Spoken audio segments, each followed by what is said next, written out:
Hello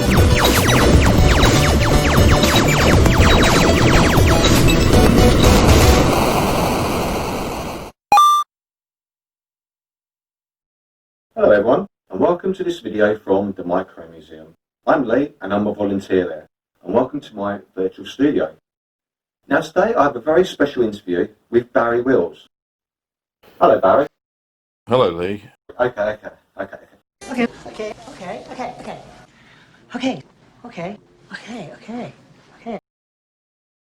you may be thinking, who is Barrie Wills?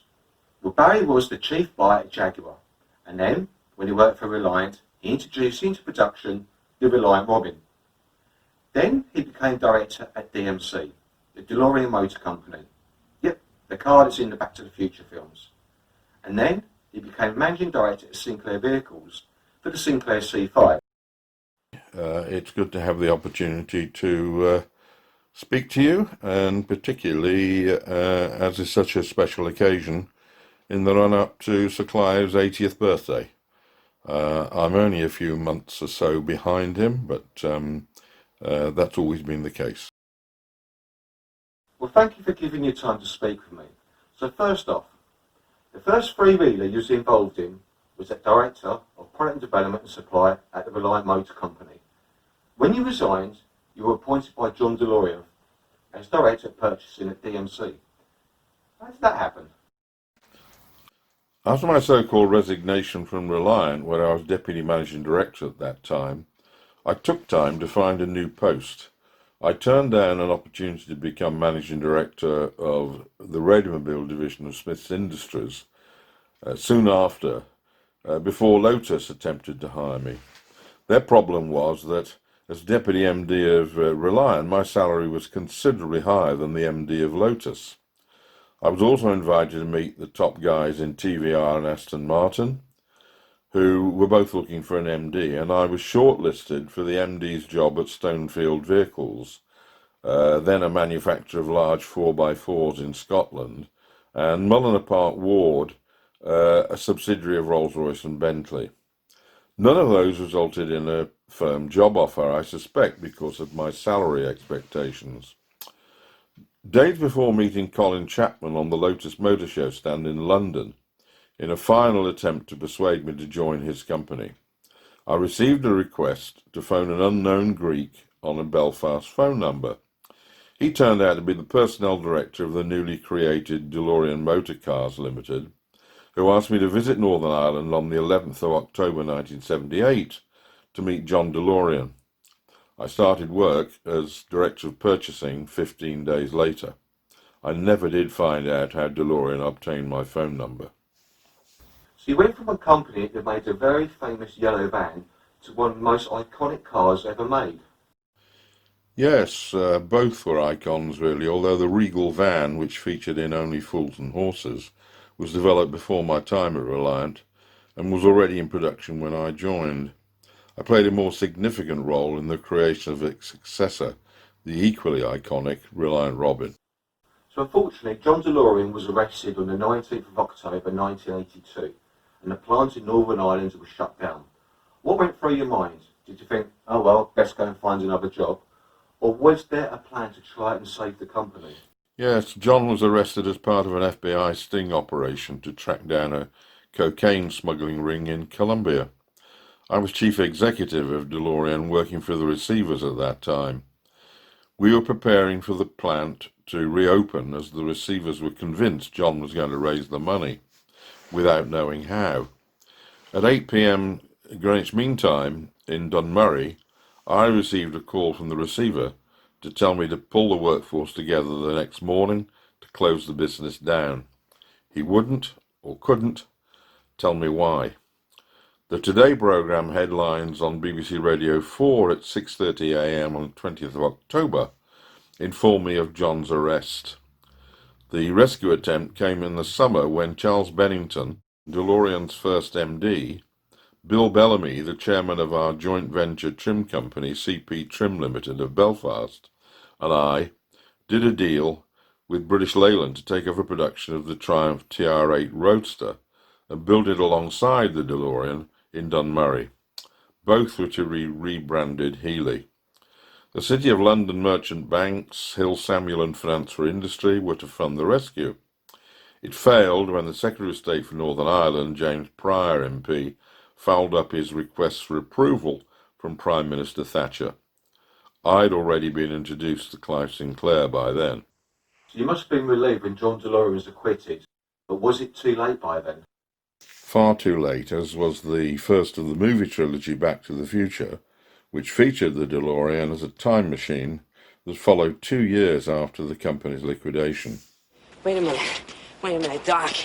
Are you telling me that you built a time machine out of a DeLorean? The way I see it, if you're gonna build a time machine into a car, why not do it with some style? At any point, did you think it's just another car? Did you think it'd be so famous that you would still be involved with it today? Doing interviews, travelling the world, and being in a film with Alec Baldwin? I always thought the car was special. The brushed stainless steel body panels, gull-wing doors and rear engine ensured that. I never thought it would prove to be a passport to the many events that followed years later, becoming the author of 2 books, a dozen more interviews for TV and YouTube documentaries, BBC Radio 2, podcasts, and addressing DeLorean owner conventions across the world. And never ever did I expect to walk the red carpet with Alec Baldwin and Morena Baccarin at the Tribeca Film Festival in New York in 2019. What do you miss the most? Oh, the camaraderie of the very early days of DeLorean in Dunmurry, Northern Ireland, under the late Charles Bennington's inspired leadership, when there were so few of us. Also working so closely with Lotus's chief engineer, Colin Spooner, and Giorgetto Giugiaro of Vital Design. I remain friends with, to this day, with Colin and Giorgio. So a month later, on the 26th of November 1982, you met Sir Clive Sinclair at his office in London about his electric car. That was quick. How's that come about? My friend Tom Carron OBE, the managing director of Ogle Design, who styled the Scimitar GTE, the Reliant Robin and the Bond Bug from my days at Reliant, called me during the latter stages of the DeLorean receivership to say he wanted me to meet Clive, for whom he had been working on the design of an electric car. Yeah, but however, you told Clive you had no interest in the project. But in December, you was working for him. What persuaded you? Clive had raised £12.75 million from the sale of 10% of his shareholding in Sinclair Research. I had told him I was not convinced the world was ready for an electric car, not least because whilst at Reliant, we had built a number of prototype electric vehicles for battery makers Chloride and Lucas. I did, however, know that following Colin Chapman's death, the investment bank American Express wished to arrange the sale of Group Lotus on behalf of the Chapman family to enable the bank to recover its investment. I convinced Clive to make his acquisition of Lotus a condition of my agreement to become managing director of his planned vehicle company. Clive shared with me a liking for small 2-seater roadsters, and I felt the development of one within Lotus would distract him for long enough for electric vehicle battery development to mature. So Lotus and Sinclair had developed a roadster concept, which looks very nice, but the C5 was brought out. What happened from the roadster to the C5? The affordable 3-cylinder Rover K-Series powered mid-engined Lotus Sinclair Roadster was very similar in concept to the Smart Roadster that came along in 2002. Sadly, it never got beyond the construction of a scale model, which I wanted Giugiaro to finesse, and a highly profitable business plan. As Lotus's manufacturing capacity at its Hethel plant was insufficient for the planned 20,000 units per annum, I also did a sweetheart deal with the Northern Ireland office to take over the fully equipped DeLorean plant on a peppercorn rent, in which it would be manufactured. Clive's financial advisors, Sir Michael Richardson and Ronnie, now Sir Ronald, Cohen, talked him out of both deals because of the, quote, DeLorean connection. Remember, John had not been acquitted at that time. Then Margaret Thatcher's government introduced a new vehicle category, electrically assisted powered cycles, to encourage the development of electric vehicles. She was very close to Clive at that stage, and he was visiting 10 Downing Street regularly at her invitation. He was awarded his knighthood around the same time. Clive's in-house concept designer, Tony Wood Rogers, very quickly came up with the idea of a recumbent three-wheeler to exploit the new legislation. What were your thoughts on the C5 when you was first shown it, and did you have a ride in it? I was frankly unimpressed with Tony's prototype, which I broke testing it on a disused airfield in Norfolk one wet Sunday morning. However, the salary Clive was paying me was very attractive, and I decided to make the best of what I feared might be a bad job. So I guess you weren't happy that it was going to be posted in a cardboard box to the customers. I thought the idea was quite mad, but it was Clive's money, and who was I to second-guess the success of the mail order system he had exploited so well for all his previous electronic products. And would you have insisted on brakes on both sides of the rear wheels so it could stop better? Well, it stopped adequately, and anyway, the Lotus engineers were constantly struggling to meet the C5's maximum curbside weight of 60 kilograms by law, and my commercial team was having difficulty controlling the product cost to meet Clive's retail price of £399. I doubt another brake would have allowed either to be met. We ensured the vehicle passed every bit of legislation and that special equipment, including lamps, met the legal requirement for cars. I mean, the C5 is very low. I mean, couldn't it have been built with wheels the same size or larger ones to raise it up so it makes it a little bit more visible? Again, cost and weight considerations were overriding, and Clive was insistent the C5's aerodynamic efficiency was the best. That made little sense to me, as by law, C5 was not allowed to exceed 15 miles per hour. But, again, it was Clive's money, so low and aerodynamic it was. So could it have been made with more standard cycle parts, so you could fix it yourself and not have to get Hoover to fix it? Or was that part of the deal? We specified the maximum possible cycle components, and I find it difficult to believe we missed any. Hoover were very keen to offer a service-at-home deal, and rightly or wrongly, I believed that it became a marketing plus. It was entirely separate from their original approach to me to assemble C5 at their plant in Merthyr Tydfil. And anyway, it wasn't compulsory that Hoover fixed it. So was the C5 made and developed to help finance the C15? Clive expected the success of C5 to generate funds for a small two-seater electric car called C10, and ultimately a sodium-sulfur battery-powered three-seater about the size of the original Ford Fiesta called C15. I was in discussion with Frank Stronach, the founder of the giant Magna Corporation of Canada, about the development of that battery for C15. So on the launch of the C5 on the 10th of January 1985, it could have been on a warm, sunny day in a flat place. So why Alexandra Palace in the middle of winter? As Bill Nichols, Clive's PR man at that time, put it so well with hindsight, summer, fun, good. Winter, serious, bad. Once the vehicle was reasonably well developed, and all the manufacturing, servicing, mail order, and even retail plans through Comet stores were all in place, Clive decided to change the advertising theme from fun to high-tech. Bill and I had planned for a June 1985 launch, but Clive was in a hurry and perhaps understandably overruled us as he wanted an earlier return on his investment. The choice of Alexandra Palace on top of a hill was a disaster too, as, despite secure doors, the journalists present broke loose on the demonstrators.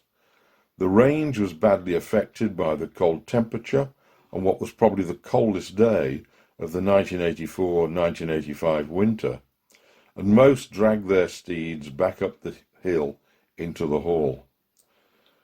Despite that, the fairest of them all was the late Sir Stirling Moss, who simply pointed out C5 was not a car, it was an electrically assisted cycle which needed treating as such on the roads. So when the C5 didn't hit its volume targets, Sir Clive must have been bitterly disappointed. Did he have any other plans, or was that it? In fact, we gave Clive a future plan. I was approached by the late Victor Khayyam of Remington shaver fame, the man who, in the TV commercials of that time, liked the shaver so much he bought the company.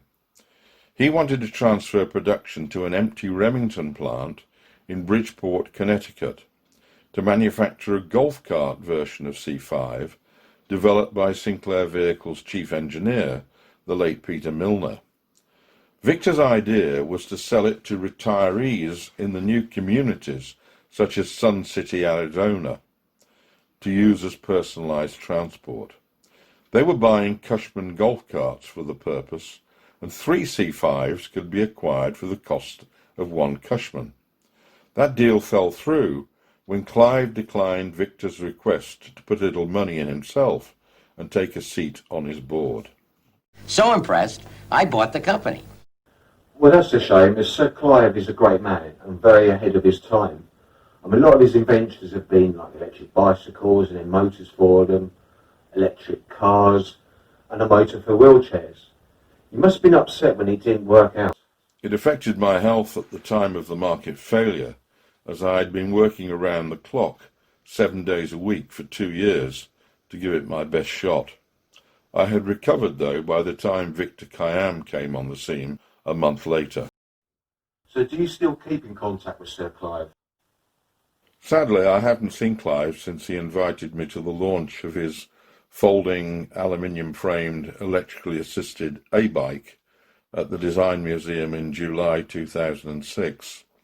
Afterwards, we went to his apartment near Trafalgar Square for a cup of tea, swore to stay in touch, but then got on with our separate busy lives.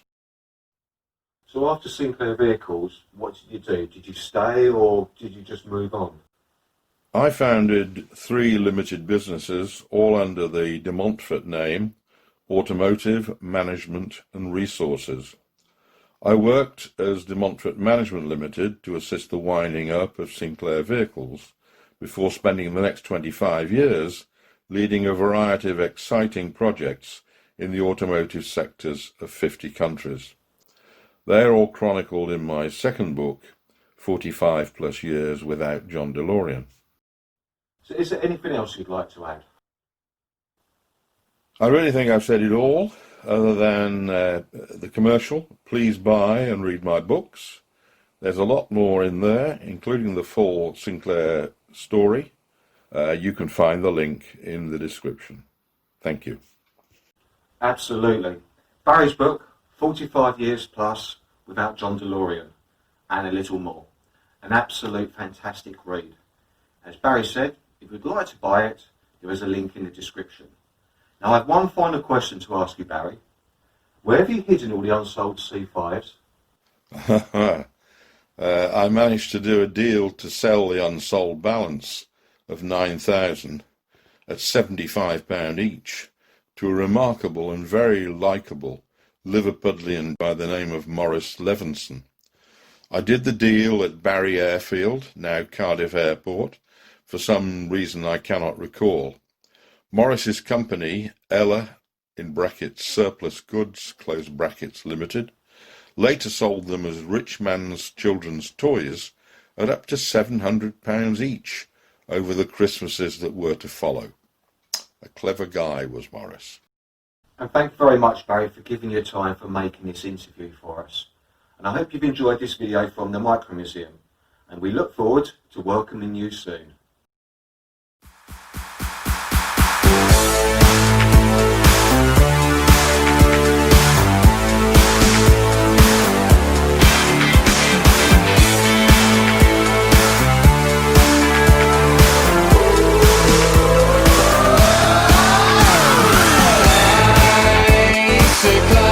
Bye.